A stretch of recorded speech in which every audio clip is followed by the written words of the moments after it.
পুনৰ এটা good news আহি পৰিলে আপোনালোকৰ কাৰণে APDCLৰ এটা সংস্থা হৈছে AGCL সো AGCLৰ ফালৰ পৰা assistant account officer that means AOৰ মুঠ 61টা পোষ্ট আজি মুকলি কৰা হৈছে আৰু এই পোষ্ট কেটাৰ এক্সাম কন্ডাক্ট কৰা হ'ব APSCৰ ফালৰ পৰা দ্যাট মিন্স APSC পোষ্ট মুকলি কৰিছে আপোনালোকে দেখিব পাৰিছে আসাম পাব্লিক সাৰ্ভিস কমিশনৰ আন্ডাৰতে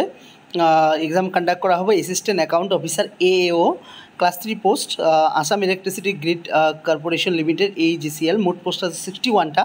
ঠিক আছে ইয়াৰে কেতিয়া স্টাৰ্ট হ'ব ফৰ্ম ফিল আপ মই গোটেইখিনি আপোনালোকক কম আৰু 31টা আছে আপোনাৰ ওপেন ক্যাটাগৰী কাৰণে টোটাল পোষ্ট ইয়াৰে 9টা হৈছে ফিমেল ক্যাটাগৰী তো বাকি আপোনালোকে দেখিব পাৰিছে মোট এলটমেন্ট কেটা দিয়া আছে SC কাৰণে কেটা আছে OBC কাৰণে কেটা আছে OBC আছে 14টা SC আছে 4টা পোষ্ট ST আছে 6টা প্লেন और ST হিলছত আছে 3টা এই মুঠ মিলাই পেলাই 61টা পোষ্ট আছে স্যালারি দেখিছে স্যালারি হাই স্যালারি হয় কাৰণ ক্লাস 3 পোষ্টৰ গ্ৰেড পে দেখিছে আপোনালোকে 11000 পে স্কেল 25000 ৰ পৰা 92000 but grade pay is very high class 3 post হিচাপত গ্ৰেড পে বহুত হাই 11000 ঠিক আছে দ্যাট মিন্স স্যালাৰি খুব ভাল এটা স্যালাৰি হ'ব ইয়াৰে দ্যাট মিন্স জব এৰ জব প্ৰফাইল জানে বহুত খুব ভাল এটা জব প্ৰফাইল থকা চাকৰি আৰু এলিজিবিলিটি ক্ৰাইটেৰিয়া কথা যদি কও এডুকেশনাল কোৱালিফিকেশন হৈছে ব্যাচেলাৰ ডিগ্ৰী হ'ব লাগিব আৰ্টস সায়েন্স অথবা কমাৰ্স কিন্তু ইয়াতে এটা কথা মেনশন কৰিছে যে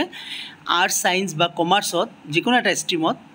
গ্ৰেজুৱেট উইথ 55% আপোনাৰ মার্কস থাকিব লাগিব দ্যাট মিন্স পার্সেন্টেজ 55% হ'ব লাগিব যদি আপুনি SC ST বা ডিপার্টমেন্টাল ক্যান্ডিডেট মানে AGCL ত কোনোবাই চাকৰি কৰি আছে বা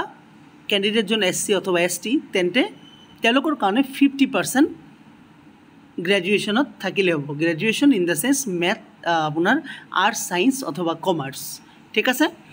লগতে কি কৈছে 3 মাহৰ এটা কম্পিউটাৰ সাৰ্টিফিকেট থাকিব লাগিব ঠিক আছে বাকি এজ লিমিটৰ কথা জানে 21 বছৰৰ পৰা 38 ইয়াৰ্স লৈকে ৰিল্যাক্সেশন পাব SC ST 5 বছৰ OBC 3 বছৰ ঠিক আছে ঠিক তেনেদৰে PWD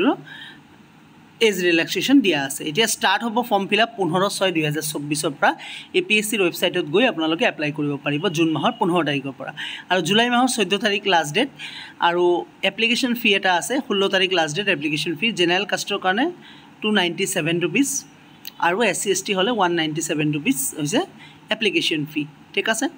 বাকি আপোনালোকে এক্সাম সেন্টাৰ চুজ কৰিব পাৰিব যে এক্সাম কোড দিব ৰিটেন টেষ্টৰ কাৰণে ঠিক আছে সো এক্সাম সেন্টাৰৰ তলত মই দেখাই দিম আপোনালোকক চাও যে শিলচৰ জোন আছে যোৰহাট জোন নগাঁও জোন তেজপুৰ কোকৰাঝাৰ গুৱাহাটী ঠিক আছে এইকেইটা জোনত আপোনালোকে চুজ কৰিব পাৰিব যে কোনটো জোনত পৰীক্ষা আপোনালোকে দিব ঠিক আছে বাকি এৰ সিলেবাস কি আছে মই নেক্সট ভিডিওত আপোনালোকক জনাম তো খুব ভাল খবৰ এটা আহিল এডিআৰ গ্ৰেড 3 আৰু গ্ৰেড 4 প্ৰিপাৰেচন কৰি থকা সময়তে বহুতে APDCL কথা খুদি আছিল সো APDCL ৰ আন্ডাৰতে AGCL ৰ ভ্যাকেন্সি আহি পৰিলে এতিয়া APDCL ৰ ভ্যাকেন্সি খুব সোনকালে মুকলি কৰা হ'ব তো ঠিক আছে থ্যাংক ইউ সো মাচ